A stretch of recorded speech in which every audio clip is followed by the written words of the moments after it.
Now,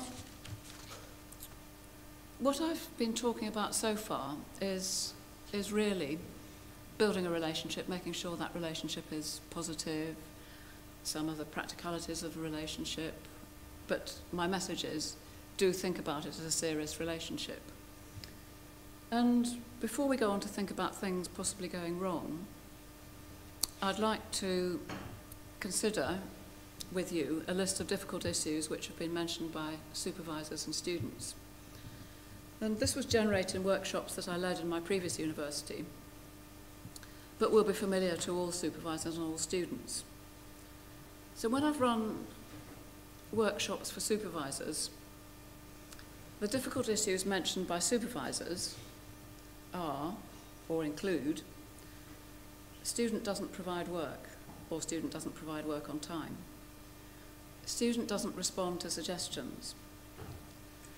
Student waits to be told what to do. Student doesn't appear to be making progress. It's difficult to communicate lack of progress and to give negative feedback to student. Student doesn't respond to emails. So I go into the next room and run the workshop with students. And the difficult issues mentioned by students include supervisor doesn't give feedback on work, or enough, or timely, or clear. Supervisor doesn't have time to see me. Supervisor doesn't tell me what to do. Supervisor tells me what to do, but I want to do something different. Supervisor gets interrupted during sessions. For example, he answers the phone. Difficult to communicate with supervisor over the supervisory relationship. Difficult to communicate with supervisor. Supervisor doesn't respond to emails. So some of those are sort of mirror difficult issues. So what do we do if things go wrong? First of all the things that we've been talking about up to now have aimed to avoid things going wrong. But the most important thing is it's important to talk to someone early on. Do not leave it. If things are going wrong, the time to address them is now, absolutely today. It's absolutely disastrous if in your first year things start to go wrong. You suffer in silence, and then at the end of the third year, you start to talk about it. Those 3 precious years will have been potentially extremely challenging and less productive than you wanted. So it's really important to talk to someone early on. Ideally to talk to your supervisor, or a colleague student, your college advisor, the DGS, Director of Graduate Studies in your department, head of department if the DGS is your supervisor. But most important, talk to someone. Firstly, you get it off your chest, and secondly, that someone can help you to think through what is going wrong, what you might be able to do, and what's the next step. So your time is too precious to waste. Early on is absolutely the best. As I've said earlier, keep good records. Keep a record of every meeting. In the last resort, it may be possible to change your supervisor or add another faculty member to your supervisory team. And again, if the relationship has come to that, and that's rare, but sometimes it does, it's a good idea to address that sooner rather than later and form the new relationship with the new supervisor. So supervisors are not irreplaceable, but this is where the power imbalance can make it very, very difficult. And I'm not underestimating the difficulty of negotiating a change of supervisor. But 2 things I'd like to emphasise. 1 is important to talk early, and 2 is you aren't alone, and you mustn't be alone in this. So don't, as I say, suffer in silence. On the other hand, I think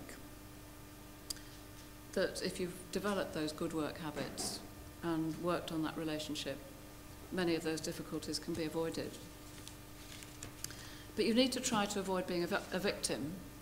And a victim is usually a person who is rather passive, allows things to be done to you.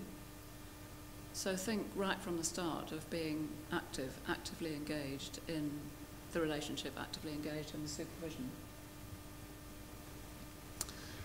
Now, all of this DPhil process, supervisory process, and so on, all of it is provided within a framework of quality and what I call protection for you as students. So it's provided within a framework of the university and also by external bodies. The university provides guidance and resources, and then increasingly there are national bodies which provide guidance and requirements. So national bodies visit universities regularly and have a look at how things are. What's the provision for doctoral students? External bodies, for example, the QAA, will visit universities every 5 years and look at arrangements. So there is there's a framework and there's some protection, in inverted commas, provided by external bodies. Within the university, you should have access to handbooks and websites and all sorts of guidance. And it's a good idea to familiarise yourself with that guidance. For example, the Memorandum of Guidance for Research Students and Supervisors tells you what are your responsibilities. Quite a good idea to take a quick look at that. And it may be something that you want to look at when you're negotiating your relationship with the supervisor. The University Education Committee provides policy and guidance on research degrees, and that's the university framework.